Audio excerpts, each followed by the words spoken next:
পাগল বানায় দিছে আব্বা। একদিন থামতে হবে রে বাপ। তুমিও থাকতা না, আমিও থাকতাম না।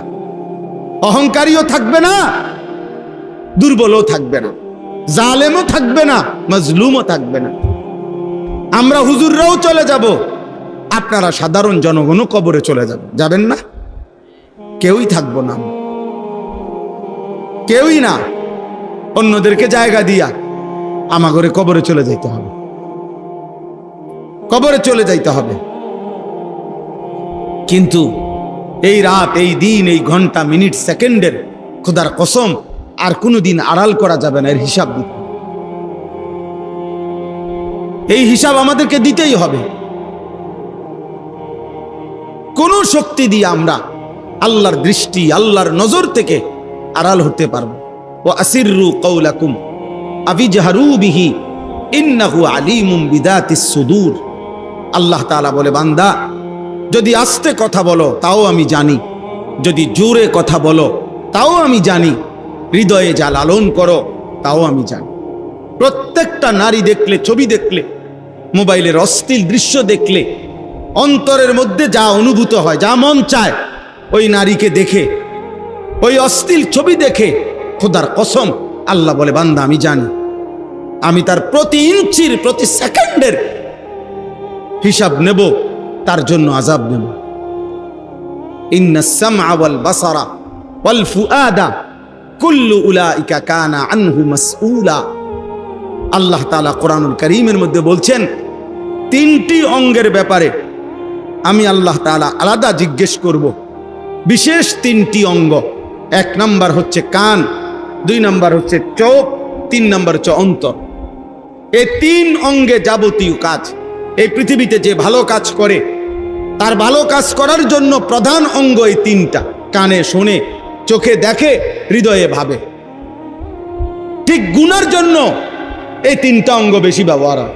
যে না একটা ছবি দেখে তো সে এখানকার আওয়াজগুলো কানে শোনে, চোখে দেখে, আর এই হারাম দৃশ্য নিয়ে অন্তরে কল্পনা করে, কল্পনা করে। আবার যে আল্লাহর কথা এখন শুনতেছে তো সে কানে শুনতেছে, চোখে দেখতেছে এবং হৃদয়ে ভাবতেছে যে হায়, আসলেই তো আমি কি করছি। ন্যূনতম হইল ভাবনা হৃদয়ে তৈরি হয়। এই জন্য ভালো কিংবা মন্দ, গুনাহ কিংবা নেকি, প্রত্যেক কাজের ক্ষেত্রে আমাদের এই তিন অঙ্গ আলাদাভাবে, বিশেষভাবে ব্যবহৃত হয়। আর আল্লাহ বলে, কিয়ামতের দিন প্রত্যেক মানুষের এই তিনটি অঙ্গ আমি আলাদা জিজ্ঞেস করব। কান তুমি বলো কি শুনেছ, চোখ তুমি বলো কি দেখেছ, হৃদয় তুমি বলো কি ভেবেছ, কি ভেবেছ। অহুয়াল লতীফুল খবীর। আল্লাহ তাআলা বলছে আমি লতীফ। লতীফ আল্লাহর একটা নাম। অর্থ কি? অর্থ হলো যেই কোনো কর্মের, যেই কোনো মন্দ কর্মই ধরেন, একটা গুনাহ করার পরে, একটা নারী দেখার পরে, একটা হারাম ছবি দেখার পরে, একটা অশ্লীল দৃশ্য দেখার পরে, একটা নিষিদ্ধ বস্তু দেখার পরে আমাদের সারা দেহের যত অঙ্গে সর্বশেষ যেই ফিলিংসটা হয়, অনুভূতিটা হয়, আল্লাহ তাআলা বলেন পৃথিবীর কোনো মেশিন ধরবে না, কিন্তু আমি আল্লাহ তা জানি। তোমার চামড়ার মধ্যে কি অনুভূতি হয়েছে, চামড়ার ভিতরে গোশতে কি হয়েছে অনুভূতি, গোশতের ভিতরে হাড্ডির মধ্যে কি অনুভূতি হয়েছে, হাড্ডির ভিতরের অস্থি মজ্জা রগ রেশার ভিতরে এই গুনার কারণে, নারীর কারণে, ছবির কারণে যা অনুভূতি হয়েছে আমি আল্লাহ তাও আলাদা আলাদা করে জানি। আলাদা আলাদা করে হিসাব তোমার সামনে কিয়ামতে আমি পেশ করব। আমি তোমারে দেখাই দেব বান্দা। ভাত খাওয়াই দেখে মনে করো বিরাট কিছু না, খানা আমি কুত্তারেও খাওয়াই।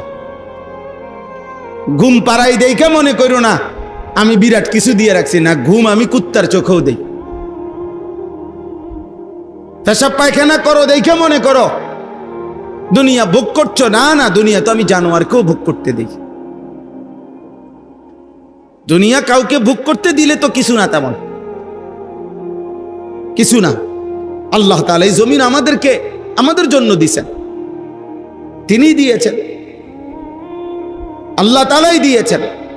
পুরা কায়নাতের যেদিকে তাকাও আল্লাহ বলছে, বান্দা দেখো, তুমি আমার সৃষ্টির চারদিকে দেখো, দেখো কোনোটা ভিন্ন কারো আছে কিনা। আবার এটাও দেখো কোনোটার মধ্যে কোনো অসঙ্গতি, কোনো ফাটল, কোনো ত্রুটি, কোনো খুঁত দেখো কিনা। ফারজিল বাসার হাল তারা মিন ফুতুর। তুমি দেখো না বান্দা, আমি আল্লাহর একটা কুদরতের মধ্যে, সাত আসমান ও জমিনের কোনো কিছুর মধ্যে তুমি কোনো অসামঞ্জস্য দেখবেন। সব পরিকল্পিত, সব কিছু হিসাব। কথার কথা এমনে এমনে না, না এমনে এমনে কিছু। ওমা কুন্না আনিল খালকি গাফিলিন। আল্লাহ তাআলা বলেন, আমি আমার একটি সৃষ্টির ব্যাপারেও গাফিল নই। আমার একটা পাতা আমি জানি। আলা ইয়ালামু মান খালাক। আল্লাহ বলে, বান্দা, যিনি সৃষ্টি করেছেন, তুমি ভাবো তো তিনি তার সৃষ্টি সম্পর্কে জানবেন না? তার সৃষ্টি কখন কোথায় কি আছে কি করছে আল্লাহ জানবে না? কি বলেন? তাহলে আল্লাহ তাআলার সৃষ্টি, আল্লাহর নিজামের মধ্যে কোনো এলোমেলো নাই।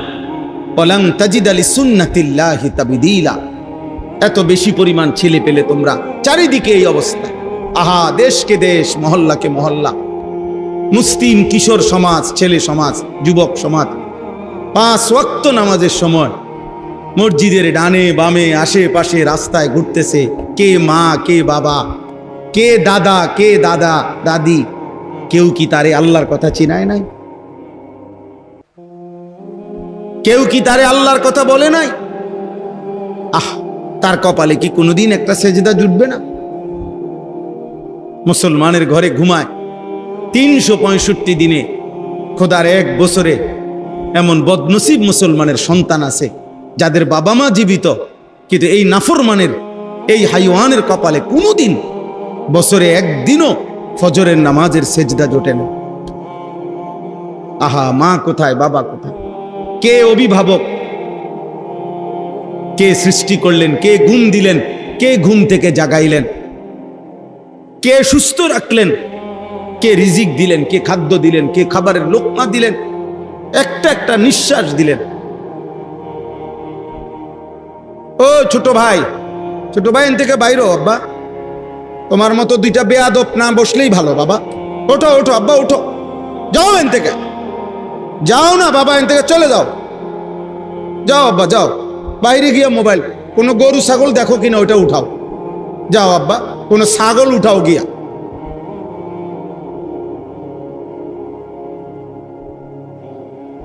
কত ছোট বয়স দেখেন, মায়া লাগা উচিত আমাদের। ভাইয়া, তোমরা হাসি দিয়ে উড়াই দিও না। একটি জেনারেশন যখন গ্যাপ হয়ে যায়, পরবর্তী জেনারেশন আর আল্লাহ চিনে না। বুঝছো? তোমরা ছেলেদেরকেই বলতেছেন, তোমাগো দাদার বয়সী যারা, তোমাগো বাবার বয়সী যারা, উনাদের সংখ্যাগরিষ্ঠ অংশ, শতকরা 98% আল্লাহ চিনতেন। এই যে উনাদের আমল, চাচাদের আমল, এই যে উনাদের আমল, জিজ্ঞাসা করে দেখেন, খবর নেন। আমি কালকে রাত্রে একজন মুরব্বীর সাথে খানা খাইছি, গত রাত্রে, রাজবাড়ী জেলা, আমার মাহফিল ছিল। ও মুরব্বীর বয়স বরাবর 99 থেকে 100 বছর বয়স্ক মানুষ, পুরা বয়ান শুনছে। বয়ানের পরে ওনার ঘরেই খানা, উনি আমার সাথে বসছে, কথা বলছি অনেকক্ষণ। আমি ওনার কাছ থেকে সেই ব্রিটিশ পিরিয়ডের গল্প, স্বাধীনতার গল্প, অনেক কথা শুনলাম আর কি এমনি। এরপরে সাধারণ মানুষ, পানি উন্নয়ন বোর্ডে চাকরি করতেন উনি, জেনারেল শিক্ষিত মানুষ। তা আমি বললাম, আপনি বয়স্ক মানুষ, আমারে আপনি একটু ফু দিয়া দেন। মুরব্বী মানুষ আপনি, আমার বাবার বয়সী, দাদার বয়সী। উনি আমারে সূরা ফাতিহা শুদ্ধ পড়ে 3 বার কুল হুয়াল্লাহু আহাদ শুদ্ধ পড়ে ফু দিছে, সারা শরীর মুছে দিছে।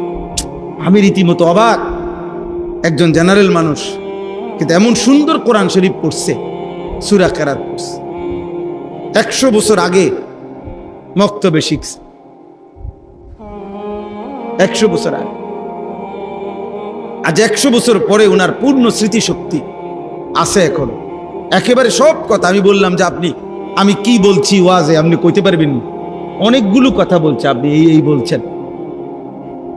আশ্চর্য। আমার ভাই, তোমরাও তো বড় হইবা আল্লাহ চাহে তো, তো তোমাদের যারা সারা দিন রাত তোমাদের যাদের চুল মুশরিক বেঈমানের মতো, তোমার সন্তানকে তুমি কি বলবে? তোমরা যারা দিন রাত উলঙ্গ ছবি দেখো, তোমার জেনারেশনকে তুমি কি শোনাইবা গল্প? আমার মা তো আমারে মার ছোটবেলার গল্প শুনাইছে, আমার আব্বাও তো আমারে ছোটবেলার গল্প শুনাইছে। হ্যাঁ, আমাদেরও তো ছোটবেলা। তো তুমি কি বলবা, কি শিখাইবা আব্বা? যে আমরা যখন ছোট ছিলাম আব্বু, আমরা দিন রাত মোবাইলে উলঙ্গ ছবি দেখতাম, অশ্লীল দৃশ্য দেখতাম, দিন রাত শুধু আমরা চুল ফ্যাশন করতাম। আমাদের বন্ধু ছিল, বন্ধুদের সাথে আমরা দিবানিশি ঘন্টার পর ঘন্টা আড্ডা দিতাম।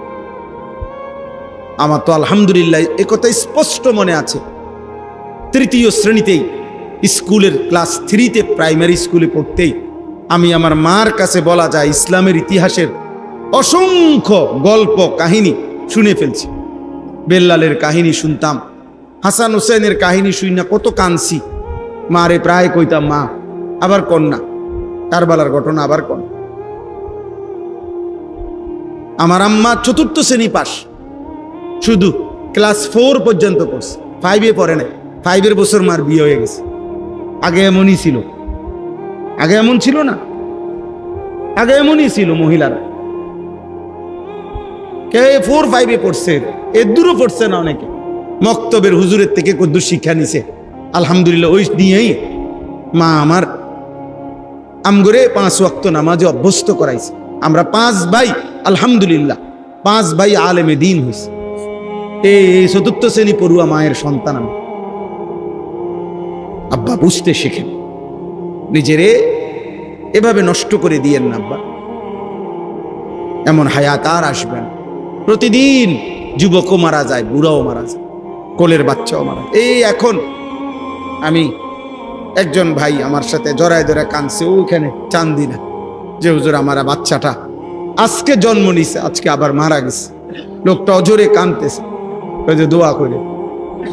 তাহলে কোলের বাচ্চাও মারা যায়, জন্মলগ্নেও মারা যায়, পেটের সন্তানও মারা যায়, তুমিও মরে যাই। তোমাকে যতক্ষণ আল্লাহ হায়াত দিছে নাফরমানির জন্য না, জিনার ব্যভিচারের দৃশ্য দেখার জন্য না। মুসলমানের সন্তান এত বড় অসভ্য হইও না।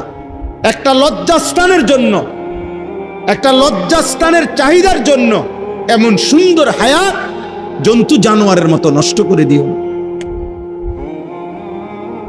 কুকুর বিড়ালের মতো নষ্ট করে দিও। কার জন্য চুল সাজাইছ, কার জন্য মোবাইল 24 ঘন্টা দেখো? নারীর জন্যই তো। আল্লাহ তাআলা তো আমাদেরকে পৃথিবীতে সৃষ্টি করেছেন ইবাদতের জন্য, আল্লাহকে চিনার জন্য। আল্লাযী খালাকা সাবআ সামাওয়াতিন তিবাকা, আল্লাহ বলে বান্দা দেখো না, আমি উপরে 7টি আসমান আমি বানাইছি ধাপে ধাপে। মা তারা ফি খালকির রহমানি মিন তাফাউত, তুমি আল্লাহর সৃষ্টিতে কোনো অসামঞ্জস্য দেখবে না। এলোমেলো নাই, এলোমেলো নেই যে এটা হয় নাই, এটা একটু চাপাইয়া দিলে ভালো হইতো, এটা একটু মোটা করে দিলে ভালো হইতো, এটা একটু পাতলা করলে ভালো হইতো। না না, আল্লাহ বলে তুমি আমার মাটির দিকে দেখো, বলো তো এখানে ত্রুটিটা কি? তুমি আমার একটা গাছের দিকে তাকাইয়া বলো তো এখানে এর চাইতে কি হইলে ভালো হইতো, তুমি কও, তুমি বলো।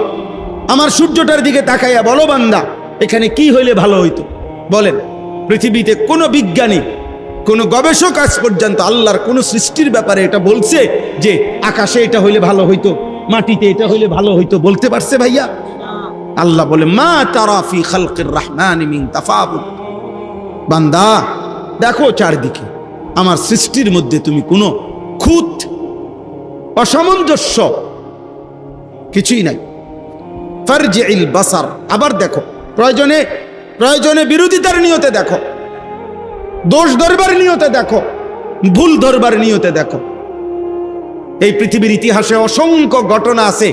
এই কোরআন আল্লাহর এই জমিনের মধ্যে অসংখ্য বেঈমান কোরআনের ভুল ধরার নিয়তে, ত্রুটি ধরার নিয়তে পড়তে গিয়ে বারবার এমন হাজারো বেঈমান কালেমা পড়ে মুসলমান হয়ে গেছে।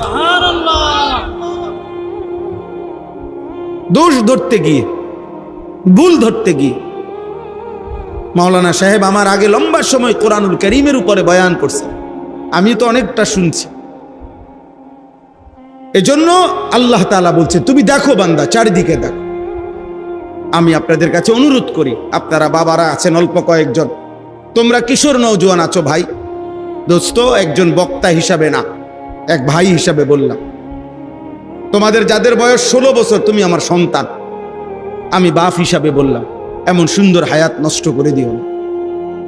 16 বছরের সাহাবী যুদ্ধের সেনাপতি ছিলেন, 16 বছরের মুসলিম যোদ্ধা ছিল, 17 বছরের মুসলিম মুহাম্মদ ইবনে কাসেম রাহমাতুল্লাহ আলাই, ওনার বরকতে এই ভারতীয় উপমহাদেশে ইসলাম, এই গোটা ভারতীয় উপমহাদেশ, আজকের এই ভারত, পাকিস্তান, বাংলাদেশ, এই ভারতীয় উপমহাদেশের মধ্যে ইসলামের প্রথম পতাকা যিনি উড়াইছেন তিনি হচ্ছেন মুহাম্মদ ইবনে কাসেম রাহমাতুল্লাহ আলাই। আরব থেকে যিনি আসছেন ভারতে, নদী পথে যিনি আসছেন, যুদ্ধ করছেন, মাত্র 17 বছরের যুবক।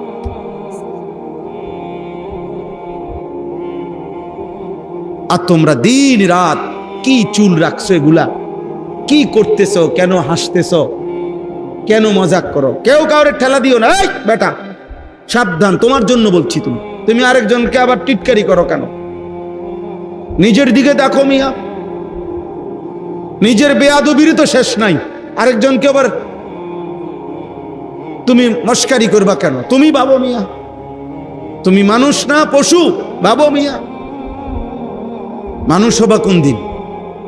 ভাত খাইলে মানুষ হয় না, কয়টা টাকা রোজগার করলে উপার্জনকারী প্রাণী হয়। এই জন্য ইউরোপ বলে ম্যান ইজ ইকোনমিক্যাল অ্যানিম্যাল, মানুষ অর্থনৈতিক প্রাণী। মানুষ একটি প্রাণী যে টাকা উপার্জন করতে জানে শুধু। ইসলাম বলে মানুষ অর্থনৈতিক প্রাণী না, মানুষ আল্লাহ তাআলার সৃষ্টি, যাকে আল্লাহ ইবাদতের জন্য বানাইছে। দুনিয়া আল্লাহ এমনিই দিবেন আমাদেরকে। আল্লাহ তাআলা এখানে বলছেন হুয়াল্লাযী জাআলা লাকুমুল আরদা যালুলান, এই যে আয়াতগুলো আমি পড়ছি, আল্লাহ তাআলা বলতেছেন বান্দা শোনো, আমি আল্লাহ যিনি তোমাদের জন্য এই জমিনকে তোমাদের অধীন করে দিয়েছেন। তোমরাই দেখো বান্দা, পুরা জমিন আমার, আমি তোমাদের অধীনস্থ, ব্যবহারের উপযোগী, তোমাদের সমস্ত প্রয়োজন পূরণ। এই জমিনের মধ্য থেকে তোমাদের ফসল উঠবে, এই জমিনের মধ্য থেকে তোমাদের খাদ্য পণ্য উৎপন্ন হবে, এই জমিনের তলদেশ থেকে তোমাদের খনিজ সম্পদ উঠবে, এই জমিনের তলদেশে তোমাদের ভবন, দালান, ঘর, বিল্ডিং এর খুঁটি গাড়বে। আল্লাহ বলেন এই সব প্রয়োজন, এই জমিনের উপরে তোমরা হাঁটবে, এই জমিনের উপরে তোমরা স্বাভাবিকভাবে চলবে, এই জমিনের উপরে তোমরা দৌড়াবে। যত কিছু তোমাদের প্রয়োজন আমি আল্লাহ সব কিছুর উপযোগী করেই এই জমিন তোমাদের অধীন করেছি। এটারে পানি বানাই নাই, তাইলে আর এটা মাটি হইতো না। এটারে এমন নরম ফোমের মতো বানাই নাই, তাইলে তো নিচের দিকে পাও ডাইবেই যাইতো, স্থির হইয়া দাঁড়াইতে পারতা না। এতটা শক্ত পাথর বানাই নাই যে পাথর হইলে তোমার খাদ্য ফসল উৎপন্ন হবে কিভাবে, তোমার খনিজ সম্পদ উঠবে কেমনে, তোমার ভবন ঘরের পিলার খুঁটি গাড়বে কেমনে। আল্লাহ তাআলা বলেন যা করলে, যেমনে দিলে তুমি হাঁটতে পারবা, চলতে পারবা, দৌড়তে পারবা, খাদ্য ফসল উৎপন্ন করাইতে রোপণ বপন করতে পারবা, তোমার ভবন ঘরের খুঁটি গাড়বা, এই সব কিছুর উপযোগী করেই আমি আল্লাহ জমিন তোমার জন্য দিলাম। আমি দিছি, মাটি আমি দিছি।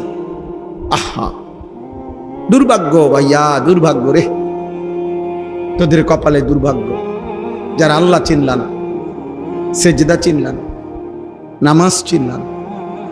আহা অনেক ছেলে এখানেরও, তোমরা অধিকাংশ ছেলের চোখে তাকাইলেই বোঝা যায় কোনো নামাজের সেজদা নাই। কতদিন হয় 5 ওয়াক্ত নামাজ পড়ো নাই, কিংবা বুঝ হওয়ার পরে জীবনে কোনোদিন পড়ছো কিনা 5 ওয়াক্ত নামাজ। আহারে বদনসিব রে, কে তোকে ভাত খাওয়াইলো, কে তোকে ঘুম পাড়াইলো, কে তোকে ভোর থেকে জাগাইলো প্রতিদিন। অনেক ছেলে আমি তো দেখলেই বুঝি, বেনামাজির চেহারা তো অসভ্য চেহারা, বেনামাজি তো বেয়াদব। আসমানের নিচে জমিনের উপরে এর চাইতে বড় কোনো বেয়াদব হইতে পারে? সর্বোচ্চ, পৃথিবীর সর্বোৎকৃষ্ট, সবচেয়ে শ্রেষ্ঠ বেয়াদব বেনামাজ। এমনই রাখি, মানুষ কথার দ্বারা অন্য কোনো বেয়াদব এত বড় বেয়াদব না। কারণ যে সেজদা দেয় না সে মূলত কাকে সেজদা দেয় না আপনি কি খামখেয়ালি মনে করেন? সে শুধু একজন বলে একটা মেম্বার চেয়ারম্যানের কথা ফিরাই দিছে না, সে তো এই গোটা কায়নাতের মালিক, আর তাম সৃষ্টির যিনি মালিক, এত বড় আল্লাহ, এত বড় মহান মালিক, এবং তার অস্তিত্বের মালিক, তার নিঃশ্বাসের যিনি মালিক, সে এত বড় গাদ্দার, এত বড় বেয়াদব। এই বেয়াদব এত বড় মালিক রে কিছুই মনে করে না। এটা কি ছোটখাটো বেয়াদব? এটা কি জেনতেন বেয়াদব মনে হয়? তো নিকৃষ্ট বেয়াদব। এই জন্য বেয়াদব বেনামাজির চাইতে আর কেউ হয়।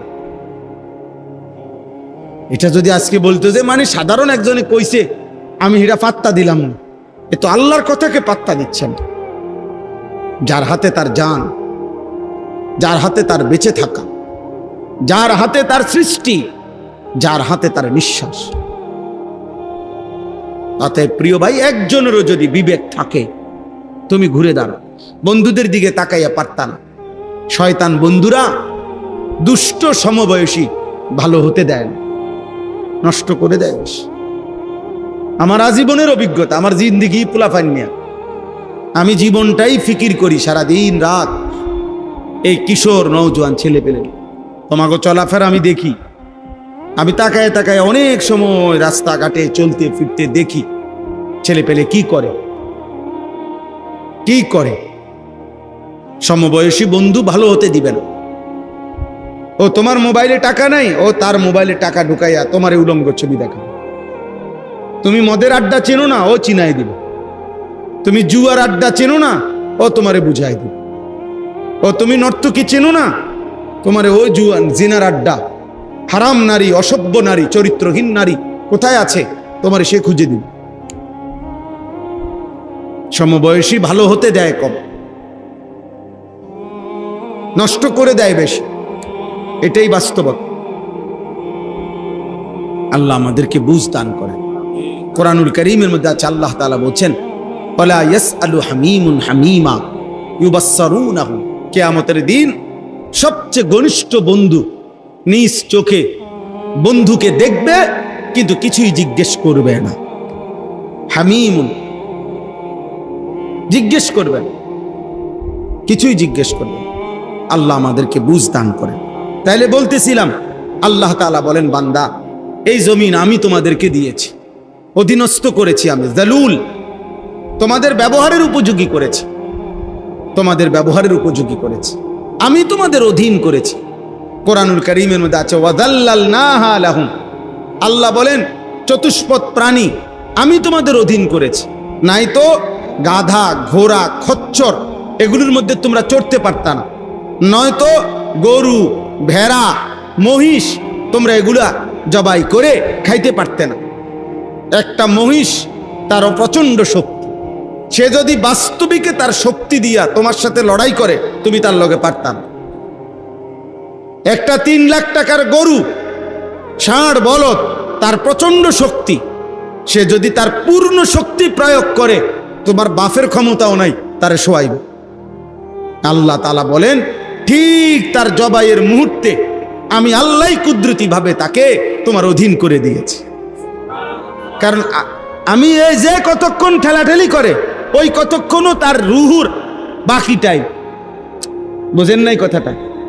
ওই মরবে মনে করেন, তার রুহু যাবে, জবাই হবে আর 2 মিনিট পরে, 3 মিনিট পরে। এই জন্য 3 মিনিট সে দস্তাদস্তি করে, এই জন্য 5 মিনিট সে দস্তাদস্তি করে। আল্লাহ যদি বলেন, আমি যদি বাস্তবিকে বলতাম যে গরু ঠিক আছে তুই তোর শক্তি দেখা, তুই পারলে বাচ্চা যা, তোর গরুরে ধরতে পারতাম, মহিষেরে ধরতে পারতাম। আল্লাহ বলেন আমি করেছি, আমি দিয়েছি। তোমরা আব্বা বুঝো, তোমরা ছোট না, তোমরা ফালতু জীবন না রে আব্বা। তোমার আব্বা হয়তো খেয়াল করে নাই, তোমার বাবা হয়তো বুঝে নাই, তোমার মা হয়তো বুঝে নাই, কিন্তু তাই বলে নিজেরে নিজে নষ্ট করে দিবা। কারো মা আগুনে পুড়ে গেলে তো সন্তান ইচ্ছে করে আগুনে পড়ে না। কারো বাবা অ্যাক্সিডেন্টে মরে গেলে তো সন্তান অ্যাক্সিডেন্ট করে নিজের জান দিয়ে দেয় না। এখানে তুমি কি বুঝো না যে ঠিক আছে আমি কষ্ট পাইছি, আব্বা মারা গেছেন, কিন্তু আমি তো বাঁচতে হবে। তাহলে এরমও যদি হয় যে আব্বা মা আমারে নামাজের কথা বলে নাই, এমনও যদি হয় আমার আব্বা মাই আল্লাহ চিনে না, নামাজ চিনে না, ঠিক আছে হইতে পারে, কিন্তু তারপরেও তো আমি নিজেকে নষ্ট করতে পারি না।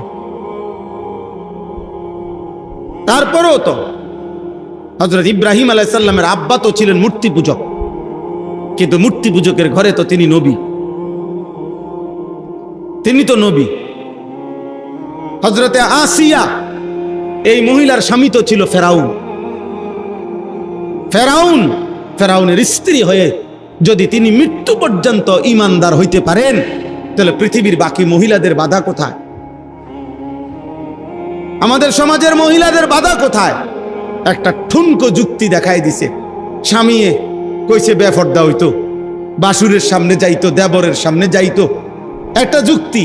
নইলে রাগ হয়, নইলে রাগ হয়। তো আল্লাহ যে রাগ হয়, স্বামী রাগ করার কারণে আপনি যেহেতু স্বামীর রাগ ভাঙ্গানোর জন্য আপনি বেপর্দা হইলেন, তো আল্লাহ যে রাগ করতেছে, নবী যে রাগ করতেছে, এই জন্য এটা কোনো অজুহাত হইতে পারে না।